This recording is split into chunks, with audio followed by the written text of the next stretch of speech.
नागौर में हुई प्रसूता की मौत का मामला अब धीरे धीरे बढ़ता जा रहा है। जेएलएन अस्पताल से कलेक्टर तक कार्यालय तक पैदल मार्च निकाला गया और परिजनों के द्वारा 5 सूत्रीय मांगे भी रखी गई। जेएलएन अस्पताल के एमसीएच विंग में नॉर्मल डिलीवरी के बाद प्रसूता की मौत के मामले में अब धीरे धीरे तूल पकड़ना शुरू कर दिया है। परिजन, रिश्तेदार और विभिन्न संगठनों के कार्यकर्ता मंगलवार को अस्पताल से कलेक्ट्रेट तक पैदल मार्च निकालकर पहुंचे। जिला कलेक्टर के बाहर धरना प्रदर्शन किया। दिन भर प्रशासन और परिजनों के बीच कई दौर की वार्ता हुई, लेकिन कोई सहमति नहीं बन सकी।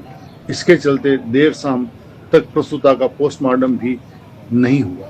जानकारी के अनुसार प्रसूता रुकमा की एमसीएच विंग के पीपी वार्ड में सामान्य प्रसव हुआ था। परिजनों का आरोप है कि डिलीवरी के कुछ समय बाद महिला ने सीने में दर्द होने की शिकायत की थी, जिसके बाद उसे उच्च केंद्र रेफर कर दिया गया। इसी दौरान उसकी मृत्यु हो गई। घटना के बाद परिजनों ने अस्पताल प्रशासन और चिकित्सकों पर लापरवाही का आरोप लगाते हुए मोर्चरी के बाद कल दिन भर धरना दिया और प्रदर्शन किया।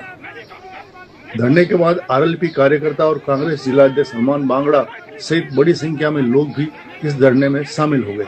मामले को लेकर अस्पताल परिसर और कलेक्ट्रेट के बाहर भारी पुलिस जाब्ता तैनात कर दिया गया। प्रशासन की ओर से तहसीलदार नरसिंह टाक और कोतवाली थाना प्रभारी वेदपाल शिवरान और परिजनों से समझाइश का प्रयास किया, लेकिन वार्ता लगातार बेनतीजा ही रही।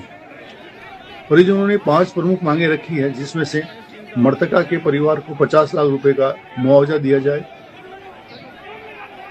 आश्रित को संविदा पर सरकारी नौकरी दी जाए, नवजात बच्ची की शिक्षा का पूर्ण खर्च सरकार उठाए, मेडिकल बोर्ड से पोस्टमार्टम करवाया जाए और मामले की उच्च स्तरीय जांच कर संबंधित चिकित्सक के खिलाफ कार्रवाई और निलंबन का कार्य किया जाए। परिजनों का कहना है कि जब तक उनकी मांगों पर ठोस आश्वासन नहीं मिलता, तब तक धरना प्रदर्शन जारी रहेगा। वहीं घटना के बाद एमसीएच विंग की व्यवस्थाओं और प्रसूता देखभाल प्रणाली पर भी सवाल खड़े हो चुके हैं। अब ये मामला लगातार राजनीतिक रंग भी लेने लगा है, क्योंकि इसमें आरएलपी और कांग्रेस दोनों इस धरना प्रदर्शन में शामिल हो चुकी है।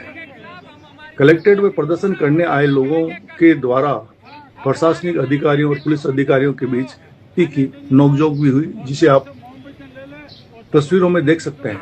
लगातार नारेबाजी और उग्र प्रदर्शन का रूप कल इस प्रदर्शन ने लिया था और अब प्रदर्शनकारियों का यह भी कहना है कि हम कल इससे भी बड़ा प्रदर्शन करेंगे। हाथ लगाएगा आपके आदमी नहीं आप मेरा लगा लो। नहीं क्यों लगा ऐसे क्यों लगा लो यार, ये बात है क्या? क्यों आपको 2 साल हो गए ये अननोन आदमी को जाके आपके प्रशासन से हमारी लड़ाई कुछ लोग इकट्ठे हुए हैं, तो जो प्रसूता की डेथ हो गई थी आफ्टर डिलीवरी, उसके बारे में इनका ये कहना था, मेजर डिमांड ये थी कि साहब एफआईआर दर्ज की जाए। लेकिन गृह विभाग की एसओपी है माननीय सर्वोच्च न्यायालय के आदेश के ऊपर, और उस एसओपी के तहत हमने इनको आश्वस्त कर दिया कि एसओपी के तहत जो भी कार्रवाई है वो कार्रवाई कर दी जाएगी। उसमें यही है कि पहले तो 174 में प्रकरण दर्ज होएगा, देर आफ्टर एक 3 सदस्य कमेटी बनेगी। कमेटी 3 दिन में बननी है। एक सदस्य कमेटी बनेगी जो मेडिकल विभाग की होगी। उसके बाद वो जो कमेटी है 15 दिन में अपनी रिपोर्ट देगी। उस 15 दिन की रिपोर्ट में अगर कोई डॉक्टरों की लापरवाही आती है सामने, तो एफआईआर दर्ज किए जाने का प्रावधान है, और ये आज्ञापक प्रावधान है। सुप्रीम कोर्ट के गाइडलाइंस हैं और गृह विभाग के गाइडलाइंस हैं। उस एसओपी पर कार्रवाई की जा सकती है। इनके द्वारा एसओपी के इतर जाके डिमांड की जा रही है, तो किया जाना।